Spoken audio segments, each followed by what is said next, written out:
मैं सचमुच बहुत सौभाग्यशाली हूँ सूर्यदेव, क्योंकि आज आपके इतने निकट आकर आपकी परिक्रमा करने का अवसर मिला है मुझे। माँ कहती है, जो जीव सुबह उठकर आपके दर्शन करते हैं, जो स्नान करने के बाद आपको जल चढ़ाकर आपको प्रणाम करते हैं, वो बहुत सुखी रहते हैं। उसे कोई भी रोग कभी नहीं छू सकता। उसके तन में ऊर्जा का वास होता है और विचारों में सकारात्मकता का। इसीलिए सूर्यदेव, आज आपने मुझे अपने साथ साथ दौड़ने का आदेश देकर बहुत बड़ा आशीर्वाद दिया है। मैं धन्य हुआ। यदि तुम्हें लगता है कि मैं सत्य ही इतना प्रशंसनीय हूं, परम ब्रह्म का रूप हूं, तो तुमने मेरे पुत्र के सामने मेरा वर्णन नकारात्मक रूप से क्यों किया?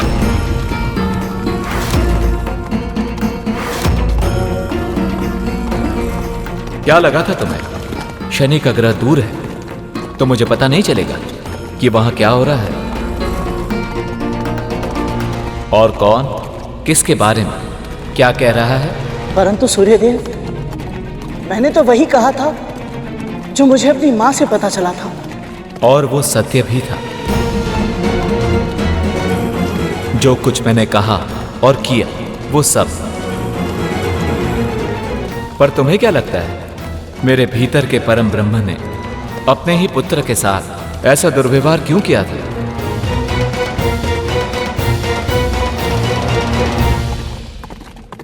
स्पष्ट बोलने के लिए क्षमा चाहता हूं सूर्यदेव, परंतु मुझे ऐसा लगता है कि आप किसी की बातों में आ गए थे।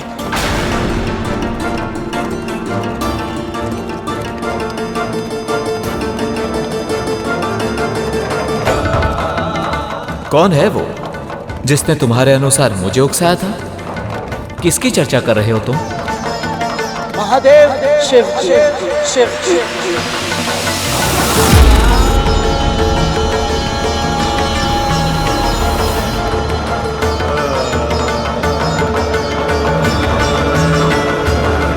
क्या कहना चाहते हो तुम? यही कि प्रभु, आपने जो व्यवहार अपने पुत्र के साथ किया था वो महादेव की लीला थी।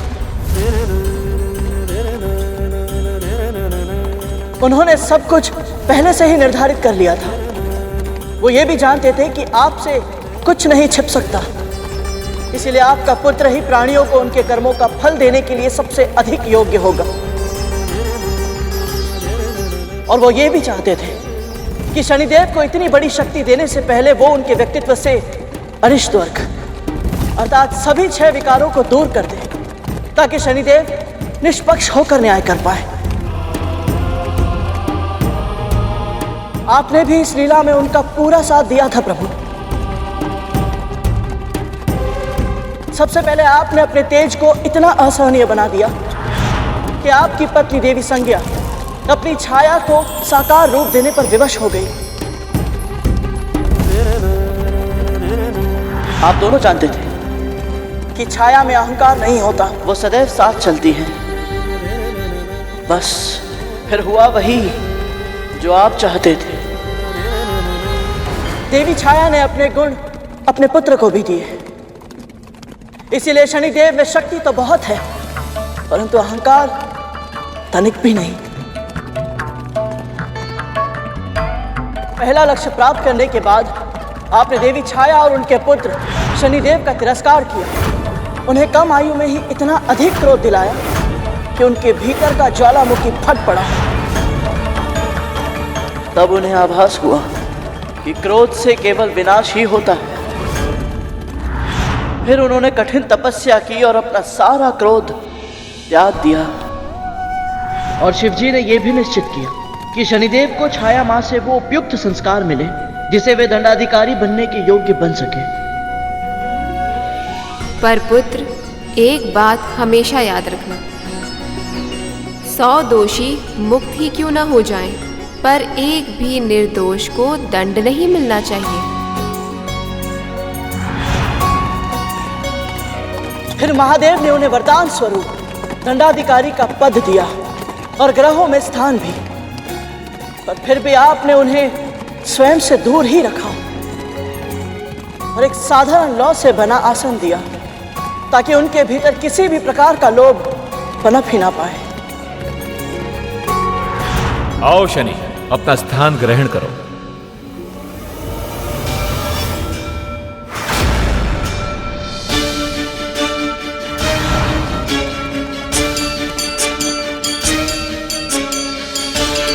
परंतु अब भी एक कार्य शेष था। जब शनिदेव का विवाह देवी दामिनी के साथ हुआ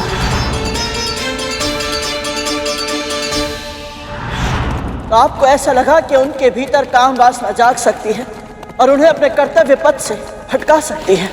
इसीलिए आपने अचानक उस समय ऋतु परिवर्तन कर दिया जब शनिदेव महादेव शिव की तपस्या में लीन थे, ताकि देवी दामिनी स्वयं को रोक ना पाए और कामना के वश में आकर उनके पास चली जाए। फिर हुआ वही जो आपने और नियति ने उनके भाग्य में लिखा था। मैं पतिव्रता कामिनी अपने सतीत्व के सभी पुण्यों को साक्षी मानकर आपको श्राप देती हूँ कि आज के बाद आपकी दृष्टि जिस पर भी पड़े उसका सर्वनाश हो जाएगा। देवी दामिनी ने क्रोध में आकर अपने पति को ऐसा श्राप दिया जिसके कारण वो अपनी कामना पर नियंत्रण रखने के लिए विवश हो गई। शनिदेव नहीं जानते थे कि सब कुछ उचित ढंग से करने के बाद भी उनका तिरस्कार क्यों किया जा रहा है।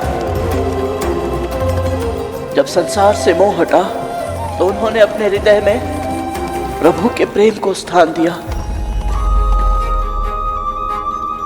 और इस प्रकार वो दयालु और दाता बने। तुम्हें यह सब कैसे पता चला? अपने जन्म के बाद से मैंने केवल अपनी माँ को अपने पास पाया है। पिताजी सदैव से ही मुझसे दूर रहे हैं, पर एक बार भेंट हुई थी उनसे। उन कुछ ही पलों में मुझे ये पता चल गया कि भले ही पिता माँ की तरह प्रेम नहीं दर्शाते, परंतु वो अपने पुत्र को हानि नहीं पहुंचा सकते। नारियल के फल की तरह होता है उनका स्वभाव, बाहर से कठोर परंतु भीतर से नर्म, जल की तरह जीवनदायक, त्याग की मूर्ति होते हैं पिता। तभी तो अपनी संतानों का व्यक्तित्व निखारने के लिए, उनके भले के लिए वो स्वयं भी बुरा बनने से नहीं झिझकते।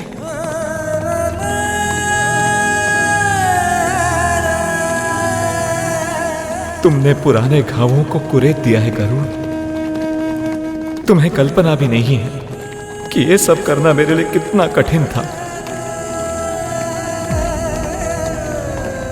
तुम तो उससे मिलकर आए हो गरुड़। बताओ, कैसा है मेरा पुत्र, कैसा है मेरा शनि? जैसा आपने और महादेव शिव ने सोचा था बिल्कुल वैसे ही है शनिदेव। महाबलशाली पर सौम्य, उग्र पर परोपकारी, शक्ति संपन्न फिर भी विनीत। सत्य तो ये है सूर्यदेव, उनसे मिलने के पश्चात मुझे आभास हुआ कि वो आपसे बहुत स्नेह करते हैं, बहुत सम्मान करते हैं आपका। एक पुत्र अपनी माँ के साथ किसी भी विषय पर खुलकर बात कर सकता है, परंतु उसकी आंखों में केवल एक ही स्वप्न होता है, अपने पिता का गौरव बनना।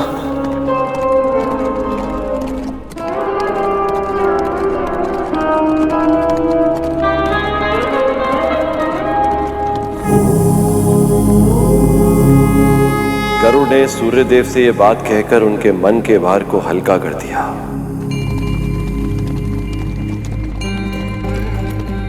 भविष्य में जब जब पिता पुत्र के संबंध जटिल होंगे तो यह प्रसंग सुनकर मतभेद मिटाए जाएंगे। जिस बुद्धि कौशल के साथ गरुड़ ने इस रहस्य को समझा है, उसे जानने के बाद मुझे पूरा विश्वास है कि गरुड़ अपने जीवन के लक्ष्य तक अवश्य पहुंचेगा। समस्त संसार में सबसे बड़ा मातृ और पितृ भक्त कहलाएगा।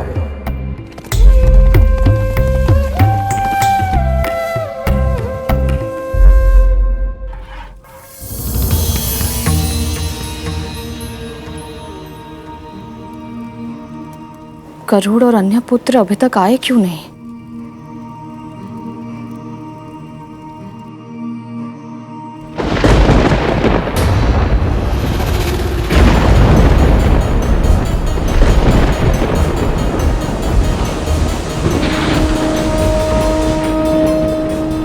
अचानक वातावरण क्यों बदल गया?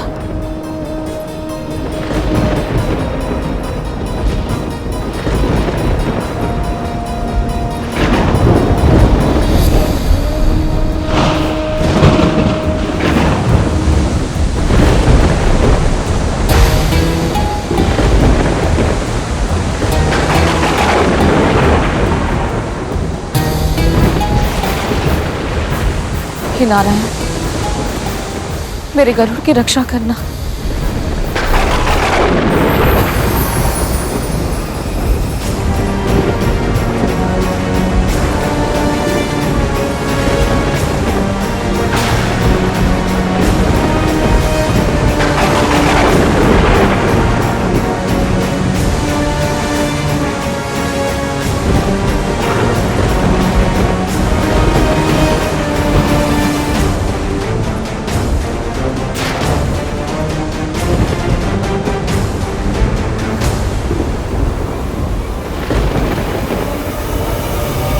ये दूध तो फट गया।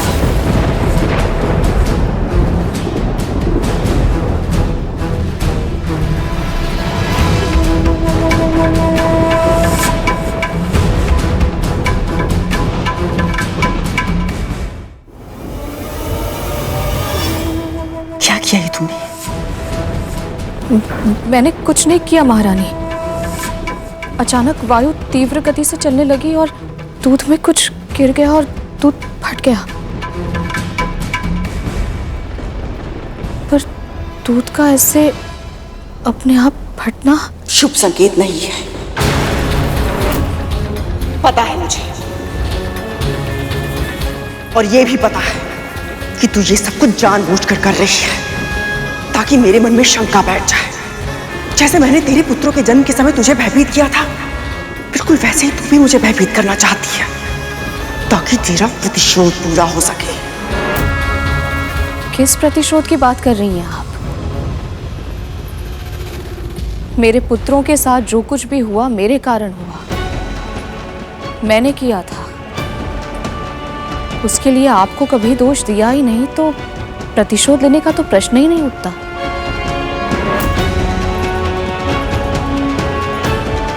मैं भी एक मां हूं विंता, और अच्छे से जानती हूं एक मां अपने 100 कष्ट भूल सकती है, किंतु अपनी संतान का छोटे से छोटा कष्ट भी उसे सदैव स्मरण रहता है। कौन सी चोट कब कहां कैसे लगी, कितने दिन बाद भरी, कौन से घाव का निशान कहां पड़ा है और कौन से घाव का कोई भी निशान नहीं पड़ा है, एक मां कभी नहीं भूलती है, वो चाहे कितनी भी महान क्यों ना हो। मैं जानती हूं कि तूने सैकड़ों वर्षों तक गरुड़ के जन्म की प्रतीक्षा की है, क्योंकि तुझे ऐसा लगता है कि वो तुझे मेरी दास्तां से मुक्त करवाएगा। तो फिर प्रतिशोध की भावना तो मन में उपज ही रही होगी ना। ये खेल मत खेल, क्योंकि इसका आविष्कार मैंने किया था, इसलिए मेरे मन में शंका का बीज मत बोना। बंद कर दे ये खेल, हाँ? और एक बात, अपने और अपने पुत्र के मस्तिष्क से ये भ्रम बाहर निकालकर फेंक देना कि तुम दोनों को मेरी दास्तां से मुक्ति मिलेगी। कभी नहीं, कभी नहीं।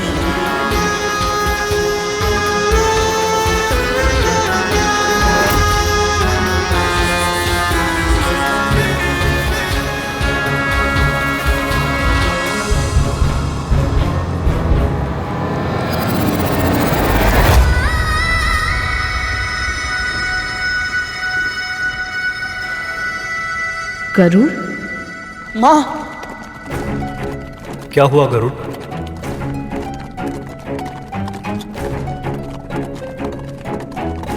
पता नहीं भैया, बस ऐसा लगा जैसे माँ पीड़ा में है।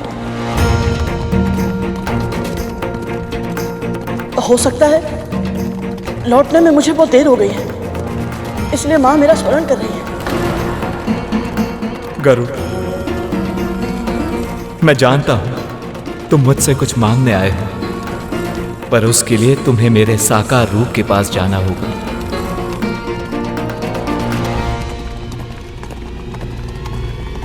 साकार रूप प्रभु? इस रथ पर आसीन जो तुम्हारे सामने है वो मेरा एक अंश मात्र है गरुड़।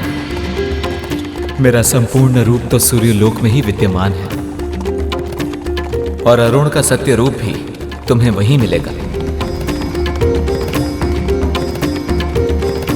सूर्यलोक पहुंचकर हम दोनों से मिलो और जो इच्छा है मांग लो। आपका बहुत बहुत आभार सूर्यदेव।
शीघ्रता में हमसे बहुत बड़ी भूल हो गई अरुण।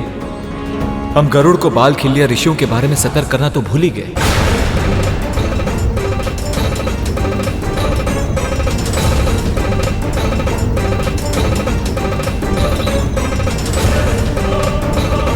यदि उसने भूल में उन्हें लांग दिया या कोई हानि पहुंचा दी तो अनर्थ हो जाएगा प्रभु। इस महापाप का परिणाम महादंड से कम नहीं होगा, यहां तक कि उसका जीवन भी संकट में आ सकता है प्रभु।